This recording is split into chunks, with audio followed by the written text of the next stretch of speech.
Well, I am excited for you guys in the community to hear from us today. We have a special guest, Raul Ibarra from N1 Electric. There's a lot of talk about opportunity in the trades, and I want to share his story with you guys today because it's really cool hearing how somebody steps into an opportunity and just runs with it. So I'm excited for Raul to share his story today. Raul, thank you so much for being our guest here in the GoDaddy Small Business Group. Every week we try to highlight small business owners that are doing things that are impactful, empowering, or just making people more capable, right?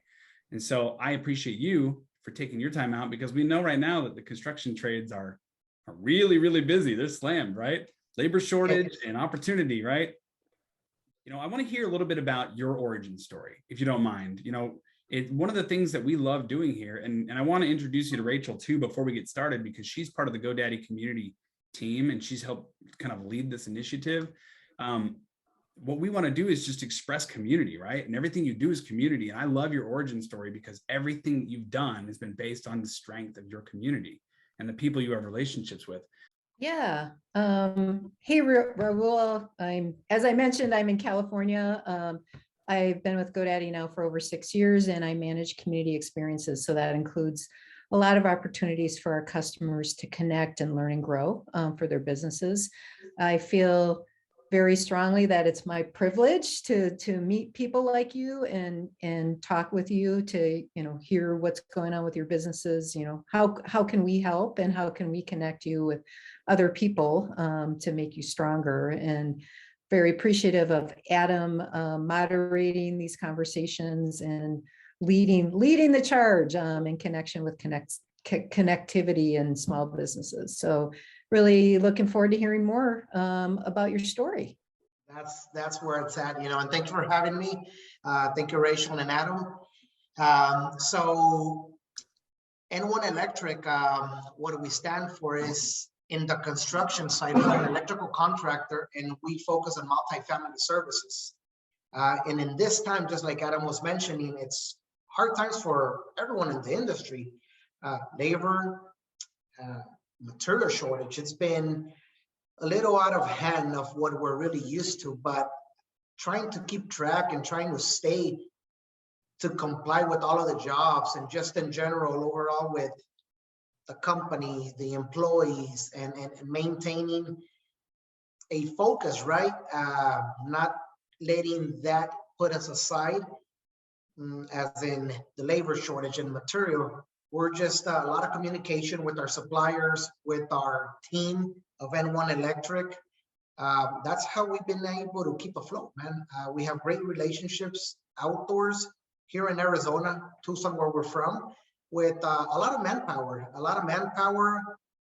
and our supplier is just, out of hand. We have great communication, and that's how we're able to keep up, man. So Raul and I have been working together for a while, and I'm just excited to share with you his story. Raul, why don't we talk about how you got started? What was the moment that you transitioned into being an owner and you wanted to move forward and start your own company? Okay, so it started when I decided to really push forward. It was in 2016. That's when I decided I have the experience to actually move forward and start a new venture as being an owner of the electrical. I had experience already for about 15, 20 years out in the trade. And a lot of the electrical work, it's residential, commercial, multifamily, and that's when it started, right? So 2016, the end of 2016, I was working for a big company here locally, and we were doing a lot of work, multifamily. That's what their specialty was, and in my case, it's what I've always wanted to do as well. So it was the time, and just I had to do it. I talked to my boss. They supported me, and I went on my own. It was a lot of struggle, still a lot of struggle, right? But just getting off the ground, you have no contacts, you have pretty much nothing, right? You're on your own trying to bring this business up. I started this by myself. My wife support. I was with Adam since day one. My insurance agent, everything's been great. So it was just doing service work. a lot of service work on the multifamily and residential areas for a good, I'm going to say year and a half, until some of the old contacts that I knew in the past that were doing volume of work in the multifamily business started reaching out to me. They knew that I was on my own already. They wanted to know if I was capable of taking over large projects or mid-sized projects. And there was this opportunity on a big multifamily project for the U of A, as a matter of fact. It was a fire alarm system.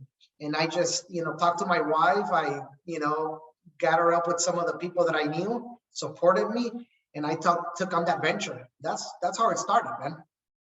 I love that. I love that.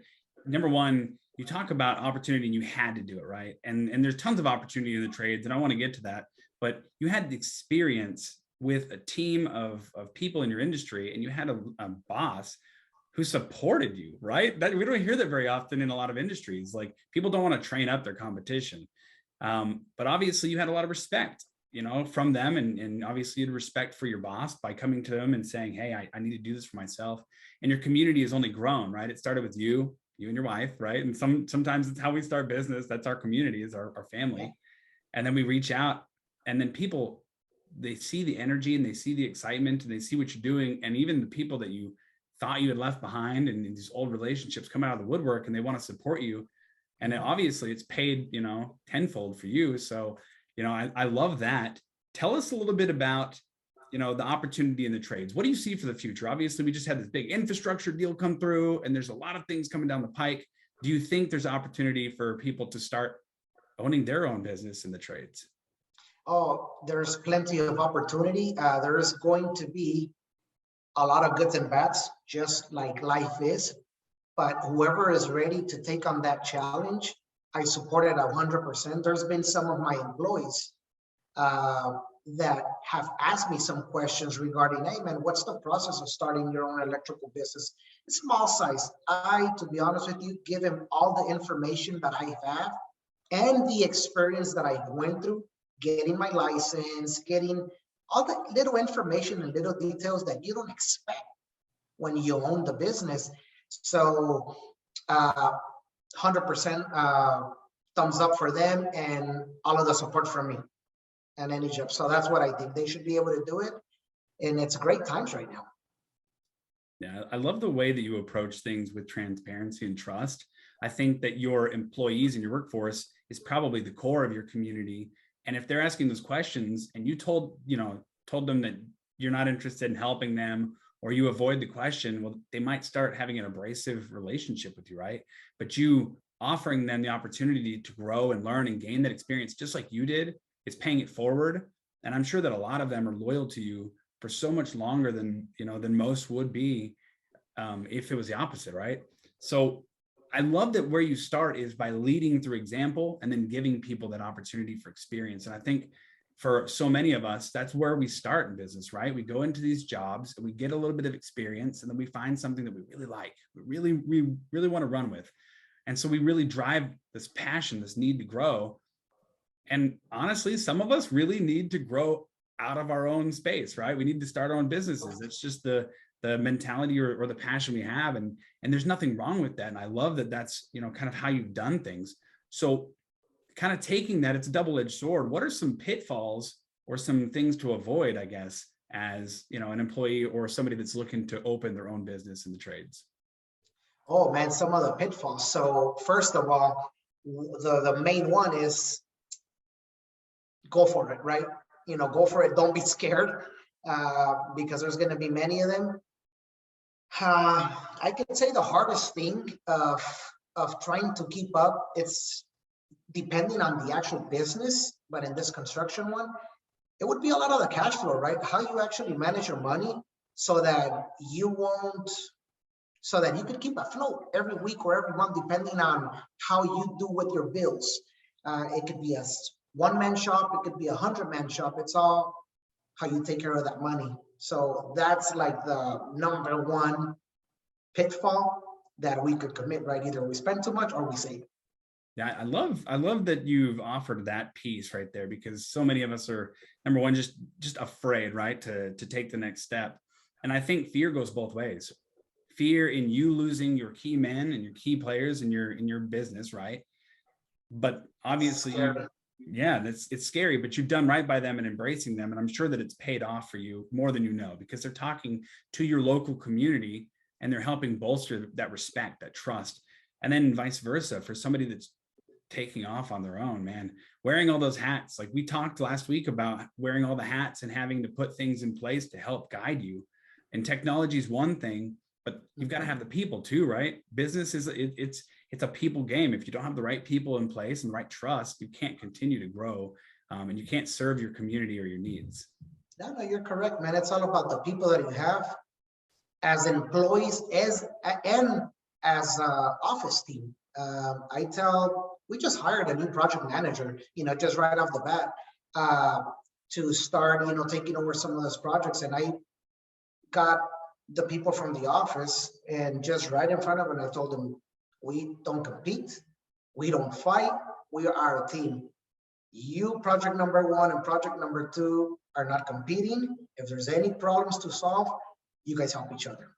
And that's how you're going to be successful in a business and in whatever area you are in that business, right? Position wise. And it works for the field as well, for the employees. They're the ones that bring in the hard labor out in the field to us keep getting more work. Yeah, no, I appreciate you for saying that, because a lot of our environment that we're in, especially if you're in the sales environment or construction where everything's based on bid and performance, it's hard to step away from the mentality of competing, especially if you're inside of the same company but working on different projects, because you want to impress your boss and you want to do right by them, and you want to make sure that you've got that longevity, right? Job security matters, right? It's how it is, right? It's in us. We compete, we try to do more than others so that we could pop out, we could extend to our bosses or whoever it is. But once we learn how to manage that in the best way, at least it's worked for me, right? It might not work for everyone, but at least for me, my philosophy is we don't compete. And if we could hire employees that are smarter than us and better, well, better. That's what we need. We can't be scared. Man, I love that. I love, first of all, the fact that you put it out there. It works for you. It's not for everybody. Yeah, everybody's got their own style, and that's okay. But I love the way you've approached it. And you're right. When you're a business owner and you're trying to run these big projects and you've got a lot going on, you have to let your guard down and hire people that might be more well-versed than you in a specific facet in the business, or they might just be smarter than you in making bids or things happen.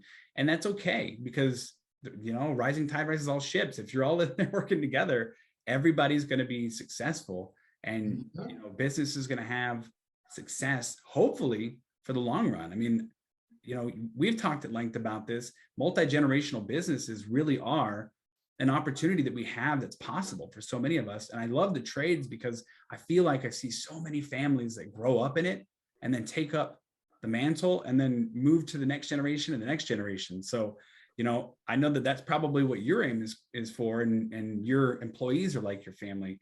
Tell us a little bit about what you see as far as the future and the positivity and the fun you're having in that. So for the future, so what my company is doing, or our company, right? Everyone that works here, for the future, we're actually innovating on a lot of new ideas that we're bringing on board since the last, since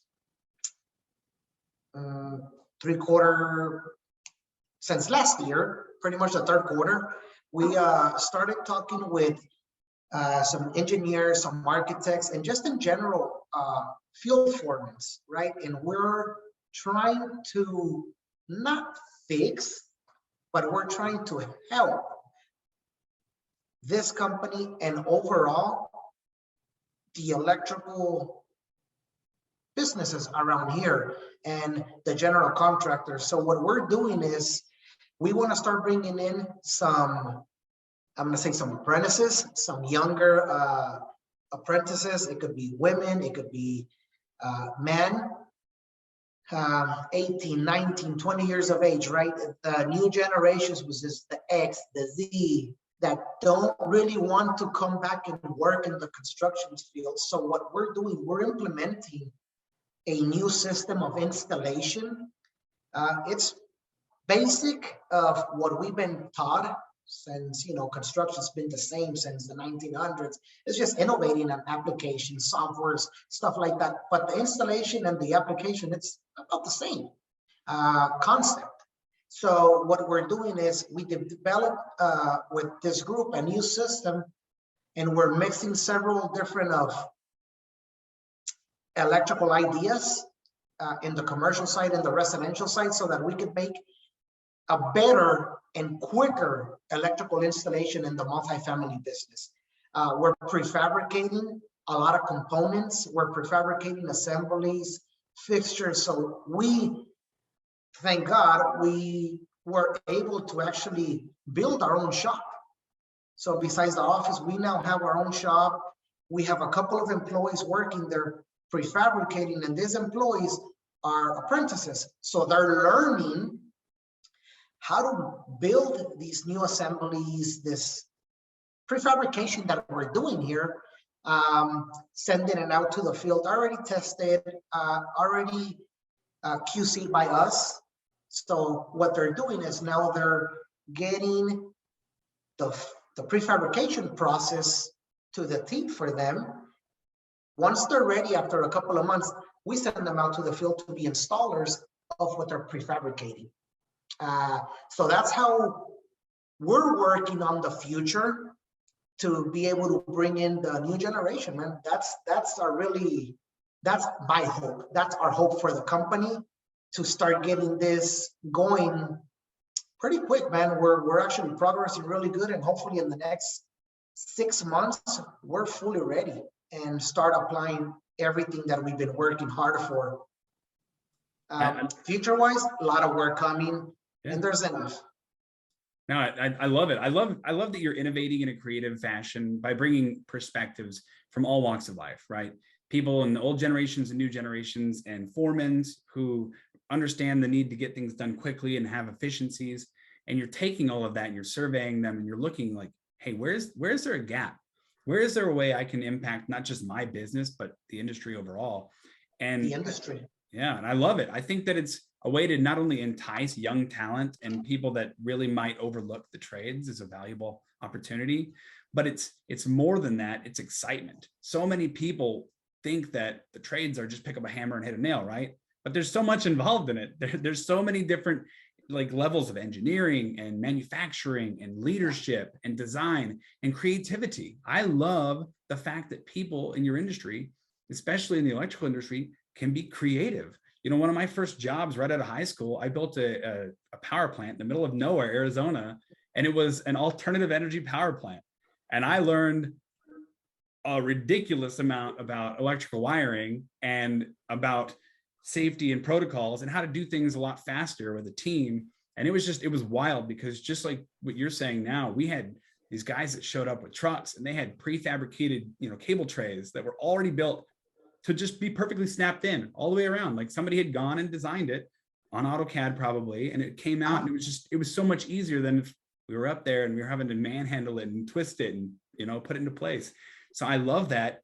And I think there's excitement in the way that you're bringing these new generations in and just allowing them a voice, right? Because again, having a voice and being part of a community helps enable trust, but it gives it both ways. You both get respect and you can grow together. And I love that. Yeah, and that's how it works. Yes, that's how it works. Eventually you start hiring. I'm not just gonna say nothing but apprentices. No. We still need, our old foremen with massive experience and so on and so forth. But if they pass it along to this new generation, and it just keeps going on, like you mentioned earlier, we're the mentality. The word construction is, you get a hammer or a pick and a shovel, right? That's kind of like what it is in a lot of different opinions. But in reality, no, there's framers, there's actually plumbers, there's electricians, HVAC, you name it, right? In order for actually the whole construction to go up.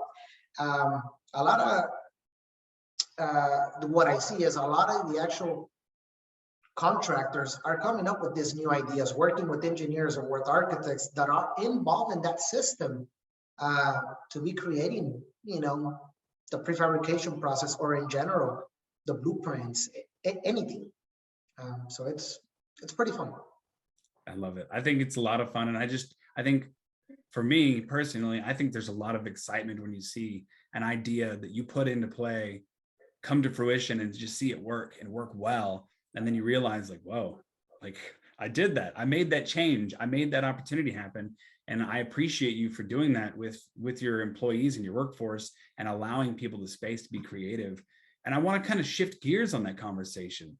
You have a workforce that is trying to be innovative in an industry that's, generally regulated and has been around for a long time, right? Things have always been done the way that they've been done. And it's hard to be innovative in an environment that's regulated like what you've got. But as you build and move forward, you have to do it in a way that's going to be advantageous to you and advantageous to your community.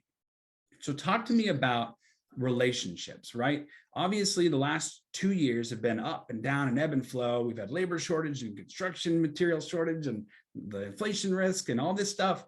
And it can be very, very daunting to want to get up and deal with that every day, but you do it and you do it with a smile. And I love that. So talk to me about how your relationships in your community are the reason why you've got that confidence and the ability to make sure that you can get up every day and hit it hard. So one of the things that we do is we do training with some of our foremen, right? Communication. We have our weekly meetings to see what the outcome and goods and bads of the project have been. So that's a lot of communication that we're going through in this period of time. The shift that we're doing with us trying to bring in the new ideas to our older employees is when we send out, prefabricated material to any site, we send it in obviously as we need it, right? But what I'm trying to get at is I send the easy stuff that's pretty simple to install for them so that they could be getting the idea that, okay, we're going to a change. I'm sending them whatever material it is, if it's fixtures, if it's a light pole, already built up so they can start getting used to it. That's what we've been doing for the past couple of months. On the new projects that I'm in, we had a solo crew of only apprentices that have not been on the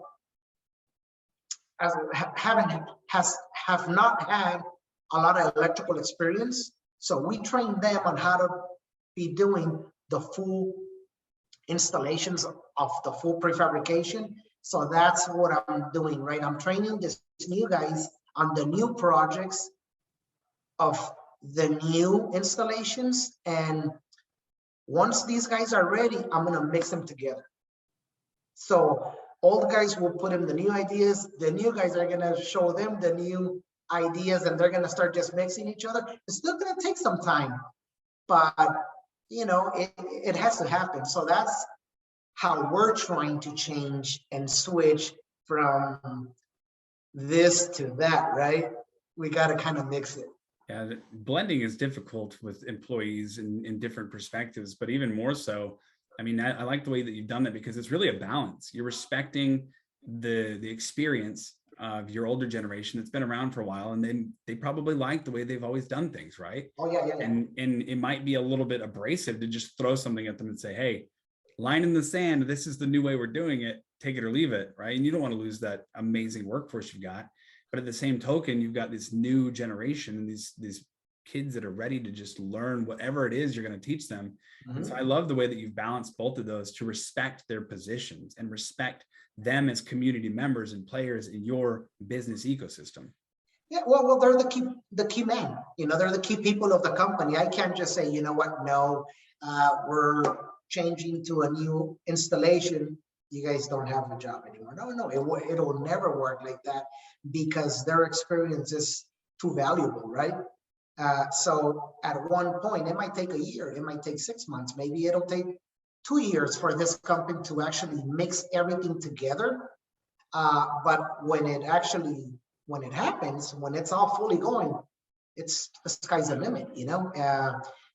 Old generation, new generation working together, they're going to have basic ideas, and now they're going to feel comfortable to say, okay, that system does work. We'll start applying it because it was implemented little by little it was given to us. So I think it should work, man. Yeah, if you make it easy, it'll happen.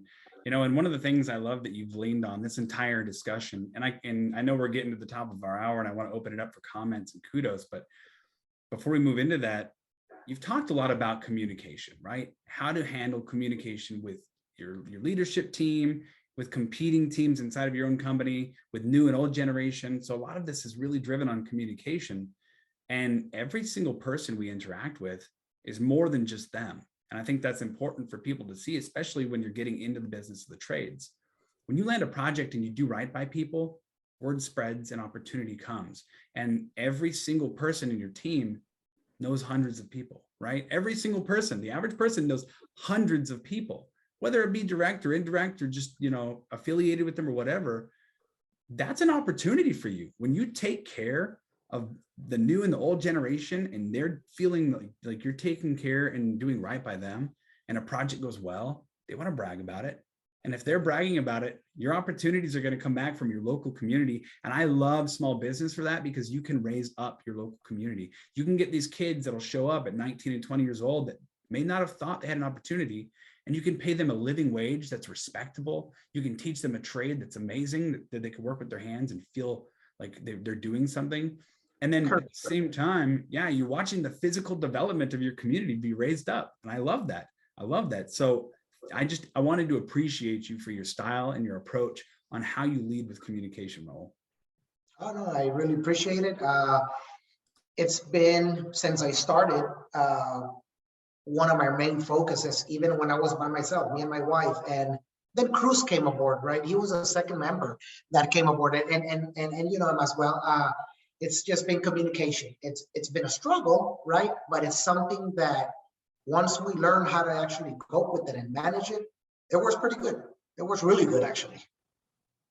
I love it. Business can be hard, but it can be fun at the same time. And I think that you guys have created a synergy there that's just, it's working well for you. And every time I visit you, you know, I see the fun and the smiles, and you guys are just always looking forward to the future as opposed to looking at the past of what could have, should have, and would have happened. So thank you for that. And I really appreciate it. Thank you for having me here. Yeah, no. I want to open it up for comments and kudos. Obviously, you shared a little bit of your background and the story and the opportunity that is in the trades. So Rachel, did you want to offer any comments to Raul? Yeah, a couple of things, Raul. I am very curious. Do you actually get out and do the work now, or is most of your time spent doing kind of administrative for your business? Now I do more of the administrative role. Mm-hmm. I do go to the field. I was in the field this morning. I do go to the field, I'm going to say maybe once every 2 weeks, once a week, just to check out a project or whatever is in hand. But it's mostly here at the office. Yeah.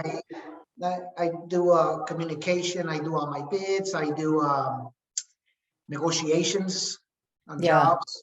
Mm-hmm.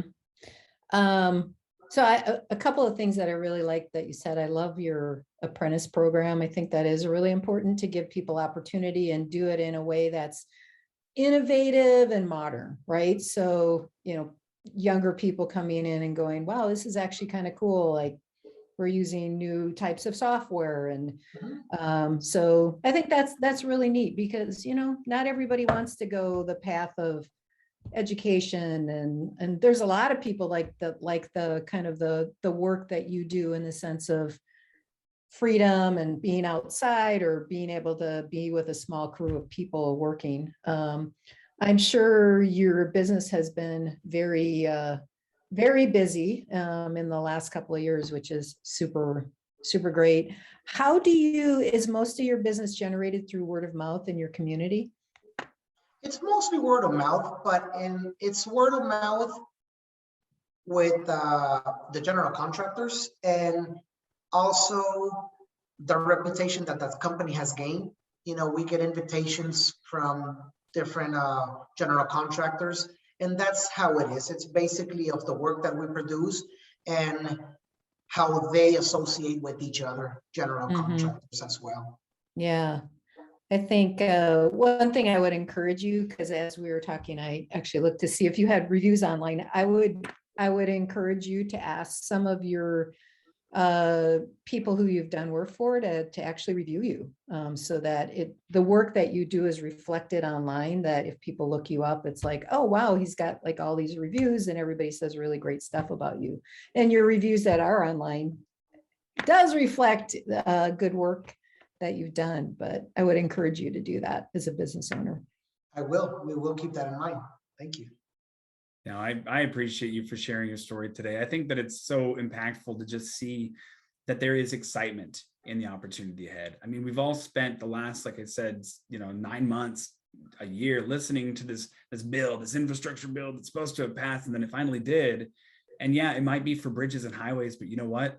That's going to trickle down into the local economies, into the local hands, and they're going to have to do work to maintain and build up those communities. And there's going to be opportunity when people have jobs that are meaningful and they're getting paid a living wage like what you're offering, Raul.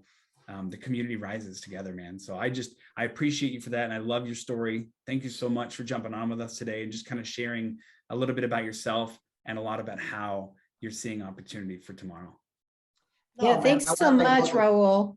Yeah, so great to meet you. Good luck with your business and keep up the really great work. Yes, Rachel, you have a good one too. Okay, take care. All right, Bye, Adam. Bye, Casey.